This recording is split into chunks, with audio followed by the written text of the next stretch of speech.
Hey guys, Fight Kitties here. I'm Lady J. And I'm Lexi, and it's time for Kickass and Coffee.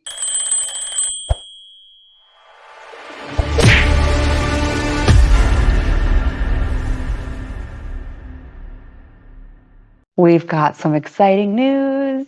It's just another day in the Wrestleverse. So let's get started with some Fight Buzz.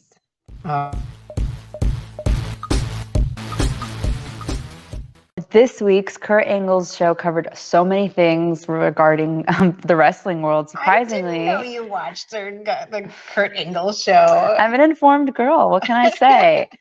He explains that the match with Taz at the Royal Rumble only lasted 3 minutes. That's pretty Oh, look at Taz. Ooh, look at him. He's so bulky. Yeah. He's a big beef. Well, he's not really tall, so he's just a beefy boy. Yeah. So he says that Kurt looked great, and he feels that Taz was like a little bit more concerned about his conditioning, and that's why the match didn't last long. I mean, 3 minutes is very short. Very, very short. He's got his body in shape, but he just wasn't conditioning up to par, he feels like. His cardio? Yeah, his cardio. And yeah, Kurt Angle was basically asked if he had any issues with the NWO. Oh, yeah. Which they were troublemakers back in the day. Yeah. I mean, look at that bunch. And so I guess he had heard stories that they were really political and they're always trying to fight for themselves and fend for themselves. Yeah, like a gang. Yeah. And that they always had issues with their boss and tried to weasel their way up to the top.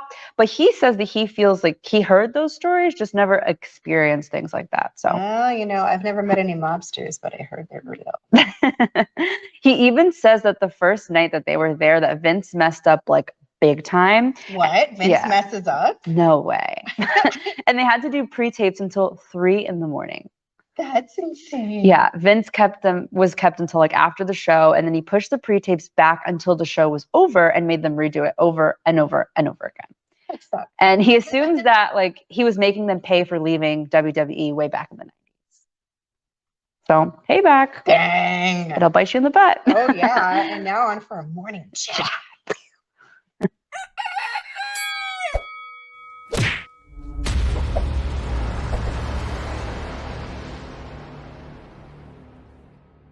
Kind of reminds me of make you eat your lunch, or I'm gonna eat your lunch. I'm gonna eat your lunch.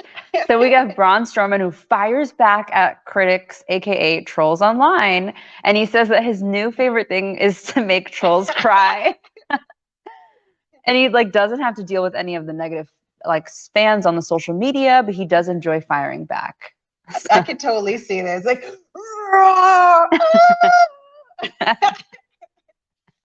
Yeah, I have much love for the Adam Scherr. Wait, didn't your cousins or someone tell me about that? Yes. So we're going to show the screenshot that Adam Scherr actually posted on his Instagram, basically comparing the YouTube views of a video of his ROH debut compared to Brock Lesnar's video clip.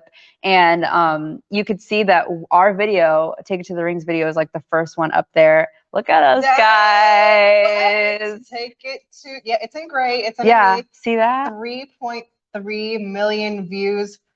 Holy crap. I mean, not to toot our own horns, but toot. Dang.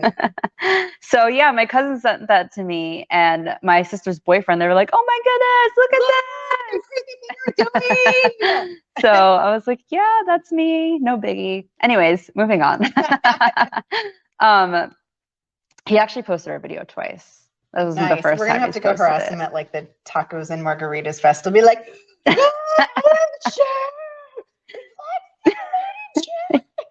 he definitely knows who we are. Yeah. So fans started firing back at him after he said that making trolls cry was his favorite new hobby. And he basically was like, I don't understand why trolls are such crybabies. If you're going to sit here and troll people on the internet and you can't take a comeback, then why are you trolling? Exactly. So he said, #don't come at me if you can't handle it back. Oh. Yeah, you tell him. We're not a big fan of trolls. No. But on to some more fluffy news. Yes.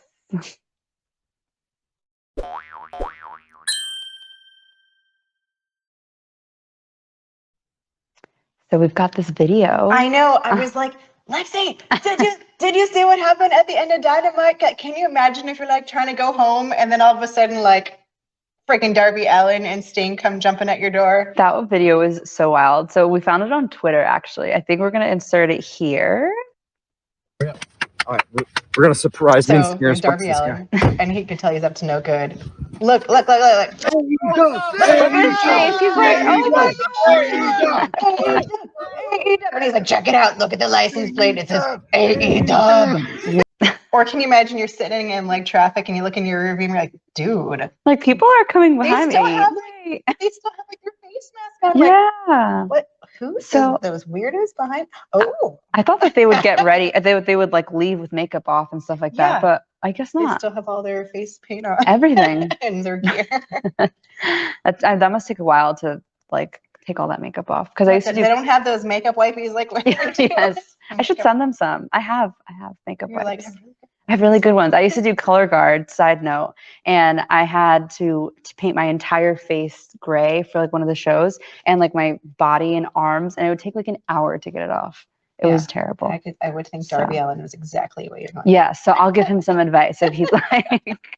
So we have the guest for the next episode of Steve Austin's The Broken Skull Sessions. I like this show. It's a lot of fun. Yeah, I was listening to it yesterday, and I'm in the background, and I was like, this is actually like, pretty interesting. I can listen to this guy. Yeah. So it's been confirmed that WWE Raw's Women's Champ Becky Lynch is back. Yay! And she's going to be on Broken Skull Sessions. I totally have to watch this. Yes. This is going to premiere Friday, January 28th, and this will be the day before Royal Rumble. So we're going to get to hear a little bit about her, how she feels, and like where she lies in the Royal Rumble. I like secretly just want to see a picture of her baby. I'm like, let me see that baby.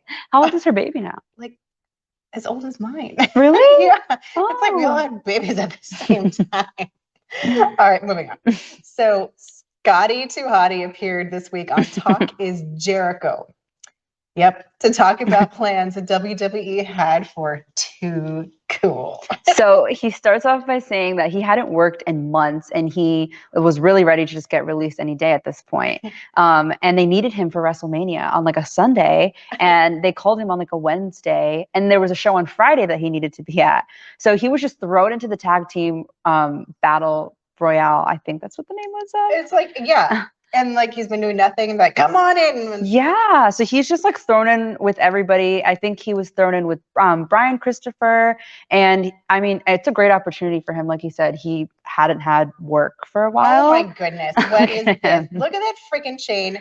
It looks like the one that freaking Orange Cassidy pulled out of his thing. Oh my God. Maybe it's not that bad. But. So he thanks Vince McMahon. I know. It doesn't look anything like you would like pronounce it. Okay.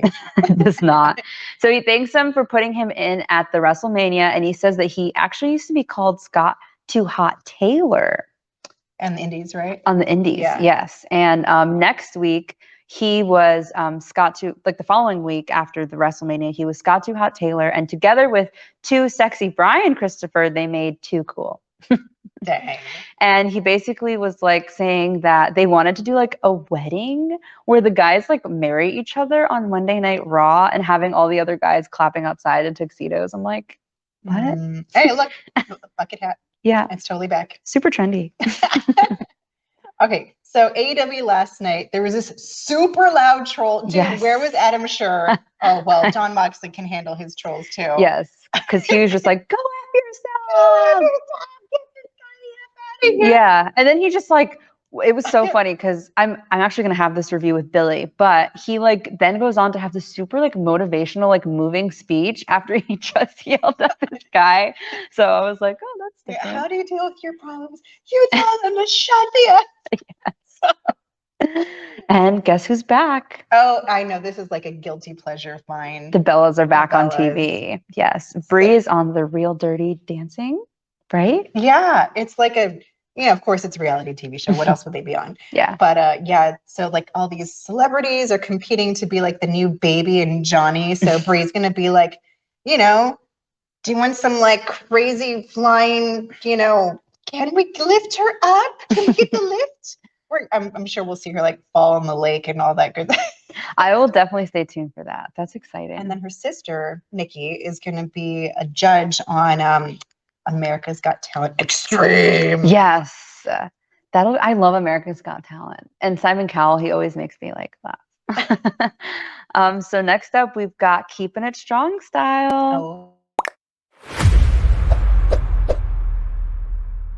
Okay, so I've been trying to get a good grip on this because most of the Joshi, or like the women's professional wrestling in Japan, is in Japanese. Yes. And then I see this story that the top stars from Tokyo Joshi Pro are going to be going to Prestige. And I'm like, I know where to find that on my silly Roku thing. It's like this app, the IW.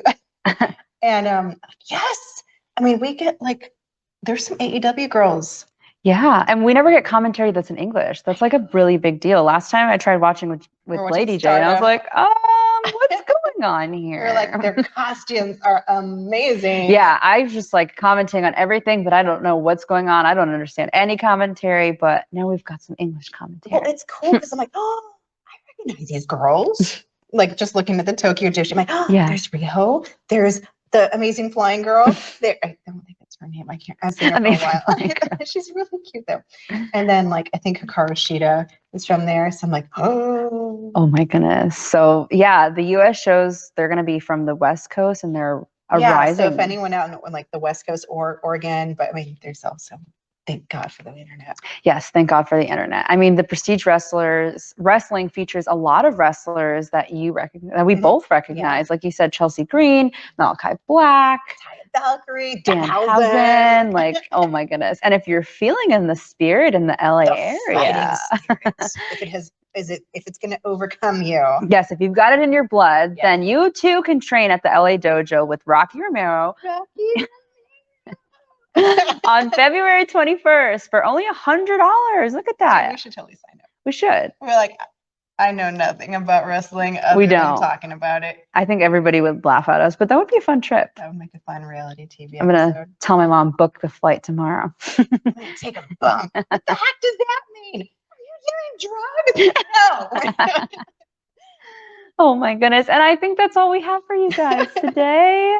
Oh, there's always so much to talk about. And of course, we're back tomorrow. Yeah, and thank you for joining us again. Yes. We had a lot of fun. We had so much fun. You guys are awesome. Please take a moment to leave a comment, like, share, and subscribe. And for some more Fight Kitties videos, click the link down below.